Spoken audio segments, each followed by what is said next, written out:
Bang, tanggapannya Bang melihat Alvin Lee menyebarkan video Teh Novi yang itu yang tadi yang diduga di klub. Mungkin seperti apa Bang? Iya, jadi saya kira video yang disebarkan ya oleh Pak Film itu menurut saya itu nggak ada pelanggaran undang-undang IT di situ. Karena itu sebenarnya bukan video privacy dan itu sudah banyak juga orang tahu kok. Dan apalagi ada pernyataan dari pemilik klub itu di Surabaya yang mengatakan bahwa kalau saya tidak salah ya Novi sering. Nah, jadi Novi memang jawab, saya kan juga manusia, saya punya kehidupan pribadi, saya punya privasi sendiri. Iya, betul itu, kita nggak tahu lah itu. Mungkin Pak Alfilim itu melihat dari sisi yang lain, bahwa kamu ini kan punya yayasan, bantu orang ODGJ, bantu yayasan, ya rasa-rasanya kalau suka ke klub-klub itu kurang baik, bisa jadi. Nah, jadi ini bukan tuduhan sebenarnya, pertanyaan-pertanyaan. Dan video itu hanya memberikan peringatan agar kalau bisa ya janganlah Anda melakukan itu. Itu saja.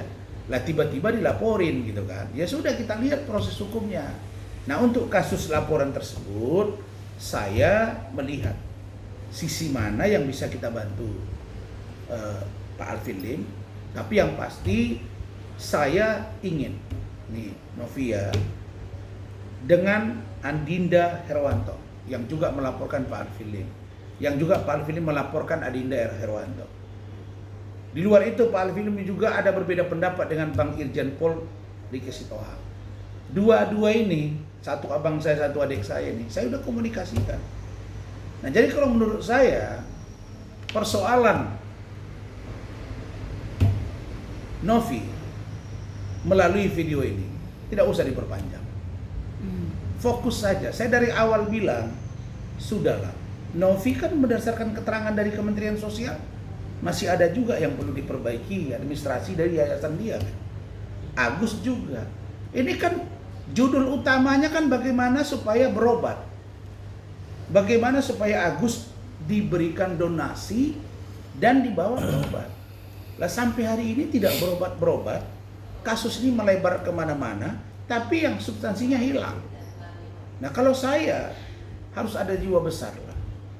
Nah, kalau Novi memahami pikiran saya ini, nanti saya coba bicara dengan Pak Alvin Lim. Nggak ada untungnya juga. Karena Pak Alvin Lim itu udah ngomong, Bang, saya udah siap mati. Saya ini mungkin panjang umur karena didoakan oleh banyak orang karena saya bantu orang. Sama dengan Bang Rasman dibilang orangnya kontroversial. Tapi orang lain kan melihat Rasman itu bagi klien-klien saya baik-baik aja. Nah, jadi kalau saya menyampaikan agar sudahlah Novi, Pak Alvin Lim, kita duduk, kita selesaikan masalah. Karena tidak ada untungnya Novi melaporkan Pak Alvin Lim juga nggak ada untungnya. Tapi karena sudah terjadi perdebatan begini, ya sudah aja menjadi memanjang. Terus Anda tidak capek ya berseteru terus? Saya aja capek, bos. Karena itu saya hanya melakukan penanganan secara case by case dengan tanpa memakan energi waktu yang terlalu banyak. Nah, jadi kalau kasus Novi dengan Pak Alvin Lim di dua laporan yang saling lapor ini, saya kira saya harapkan ada titik temu. Nah, ini bukan berarti Pak Alvin Lim sampaikan, enggak. Pak Alvin Lim tidak ada sampaikan ke saya. Dan saya hanya memberikan pendapat setelah kalian mintai tanggapan saya, karena kebetulan Pak Alvin Lim klien saya. Tapi di kasus Novi ini saya belum ada pesan-pesan khusus dari Pak Alvin Lim terkait kasus ini. Tetapi secara kodrati, secara manusia yang juga backgroundnya lawyer atau hukum atau advokat, saya harus katakan bahwa perseteruan antara Novi Pratiwi dengan Pak Alvin Lim tidak penting. Tidak penting diperpanjang. Dan lebih baik Anda fokus kembali mengurus yayasan. Ya, kalau ada privasimu yang urusan ke klub, itu urusanmu. Itu hanya perbandingan saja, supaya masing-masing tidak menganggap dirinya orang paling benar. Maka ketika dimunculkan, oh ternyata dia begitu ya kelakuan dia. Itu doang. Dan Anda juga nggak ada gunanya juga. Misalnya mengejek orang, oh nanti giginya kasih nih gigi ini sekian ratus juta. Nggak ada gunanya, karena Anda juga nggak sempurna. Manusia semua ada kekurangan, ada kelebihan. Terima takdir itu. Nggak usah, kita nggak bisa merubah takdir. Kita nggak bisa merubah ciptaan manusia yang kodrati. Nggak bisa, walaupun 1000 kali transgender lah ini, tetap saja nggak bisa menyamai. Perempuannya tetap perempuan walaupun dia rubah menjadi laki-laki. Laki-laki tetap laki-laki walaupun dia rubah menjadi seorang perempuan. Karena ciptaan Allah tidak akan bisa terkalahkan oleh ciptaan manusia. Jadi, Bang, tapi dengan Tenovi yang nggak terima gitu secara pribadi, secara personal, itu menurut abang gimana? Jadi kan boleh Tenovi yang saja, menyangkal aja gitu. boleh saja. Apalagi mungkin pengacara Novi, tambah lagi Hotman mungkin manas-manasi ya.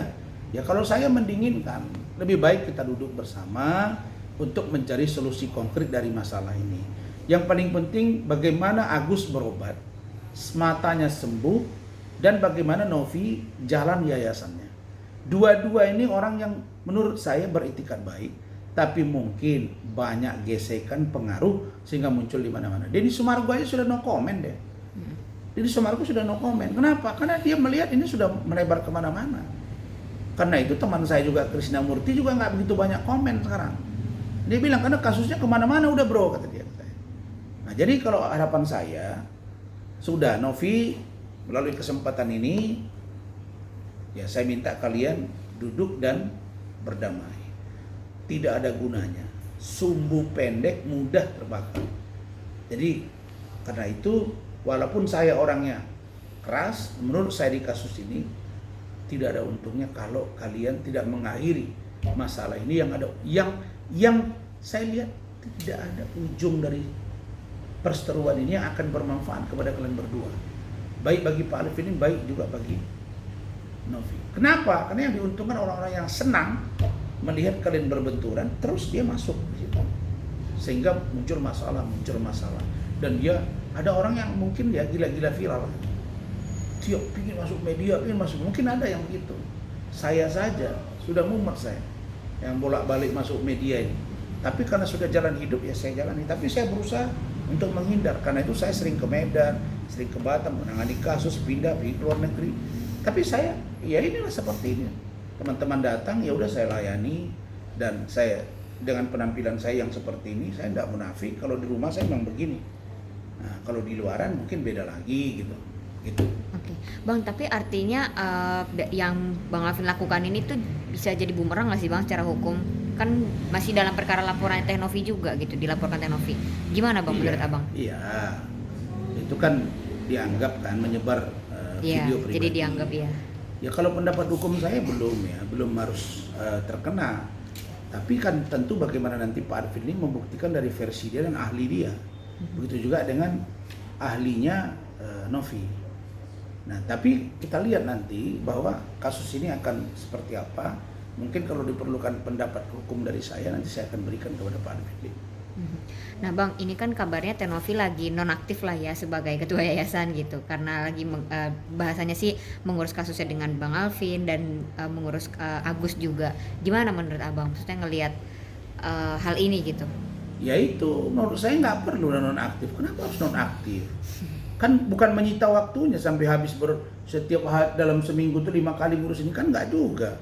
Ini paling diperiksa, buat saksi, panggil ahli, udah nanti Pak Alvin juga gitu. Nggak perlu lah, Novi, kamu kalau semakin meninggalkan yayasan kamu akan dianggap orang, oh ini berarti dia nih membuat masalah ini sangat terganggu dia.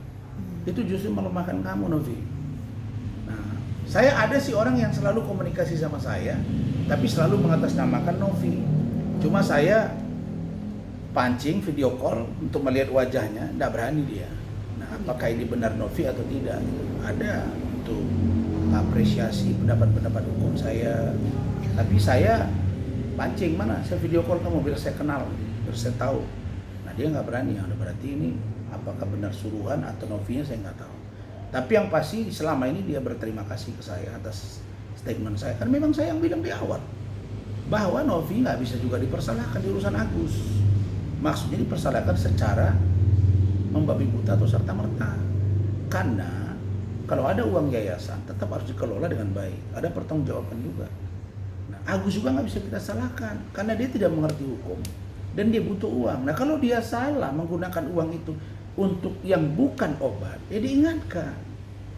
Nah, jadi menurut saya itu, di pengacara awal Farhad dengan Novi itu saya ingatkan itu. Nah, belakangan masuklah Pak Alvin Lim kan. Pak Alvin Lim ngasih solusi mau berobat ini, tahu-tahu muncul lagi heboh. Nah itu tadi, karena kipas-kipas kalau bahasa Medan, dipanas-panasi. Nah, jadi kalau pandangan saya, Novi nggak usah Novi mengundurkan diri atau nonaktif.